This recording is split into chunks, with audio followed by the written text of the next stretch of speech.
Hi, welcome back. Today we're going to talk about simple scene structure and how I construct my scenes very simply. I just have an acronym that I use before I sit down and write any scene, and the acronym is P.O.O.S. Okay? Seriously, kid you not. And using this will help you to be able to write a scene quickly and efficiently, and you know that the scene is going to take you where you want to go. Scenes are the building block of novels. If you get enough of these together, you will eventually have a novel, but they have to be heading somewhere. So today we're going to talk about my acronym for scene writing, okay? So the first thing is the P, and this stands for point of view. Who has the most at emotional stakes? Who has the greatest emotional stake? If you want to have some kind of emotional subtext within that scene that you want to use from their point of view, you need to show it from that character's point of view.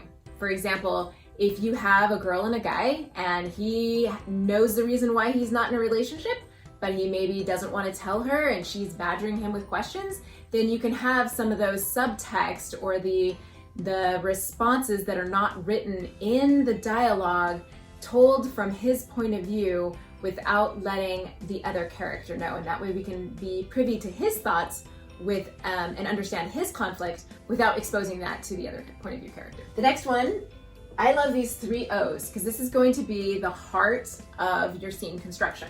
Ready? Objective. Whoever has this character point of view for this scene, you need to make sure that they have some kind of objective for this scene. What do they want and why? If not, then the scenes just kind of meander and it looks a little episodic and it doesn't really have a purpose or a point. The next thing you need is an obstacle. Something has to be preventing your point of view character from achieving their objective, even if it is just as simple as trying to get information or to discuss a relationship. Something has to be blocking them. Remember, fiction thrives in conflict, and if we don't have something keeping them from getting it, then it's really boring. Jane walks into the store, she wants a bag of chips, she buys a bag of chips, and she walks out. That's really boring to read. However, if Jane walks in there and she wants a bag of chips and some guy is holding up the store, then all of a sudden you've got conflict, and that makes fiction interesting. So you need to have an obstacle. Okay, the third O in my P.O.O.S acronym is going to be outcome. And that means that once you have an objective from the point of view character and you have an obstacle, you need to answer the question, did the point of view character get the objective, yes or no? And so you have 2 choices, yes or no. Now, you always want to raise the stakes with each of these scenes, and so if they did get their objective, you need something else brought up instead. So maybe they got their objective, but they lost something instead. Maybe Jane got her bag of chips, but the guy stole her purse and ran out the door, and she needs her purse for something else. Yes, she got the bag of chips, but now she's in even worse trouble than she was before. The other case is that you have the objective, you have the obstacle, and they did not obtain their objective.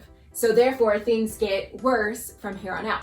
What you always want to do with scenes is to escalate and always make sure that the tension is going through and consistent all the way through, and that at the end of the scene, things get worse. You go from bad to worse, okay? The last thing that I want to talk about is setting.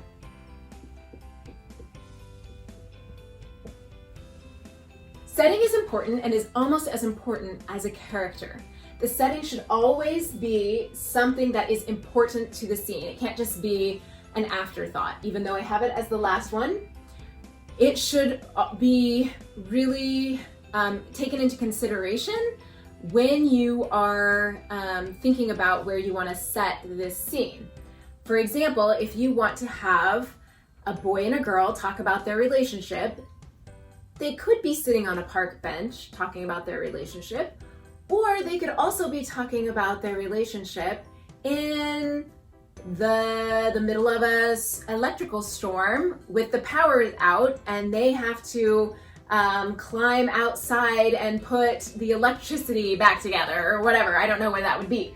But the setting, you want it to play a part of the scene and actually be an integral part, that it can only be set here, and it actually plays to the overall tension of the scene, and it plays to the overall conflict of the scene, and it helps raise the stakes of the scene so that by the end you are ready to flip over to the next scene and keep reading. That is your goal. Next time you sit down at a blank piece of paper or that blank screen with all that white, right? Remember your acronym, P.O.O.S, right? Point of view, objective, obstacle, outcome, and setting. And that will help you to be able to easily construct scenes.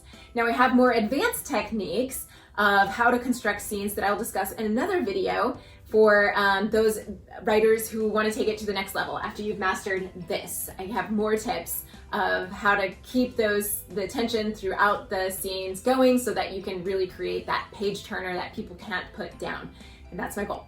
So thank you. We'll see you again next time on all these writing tips. So thank you.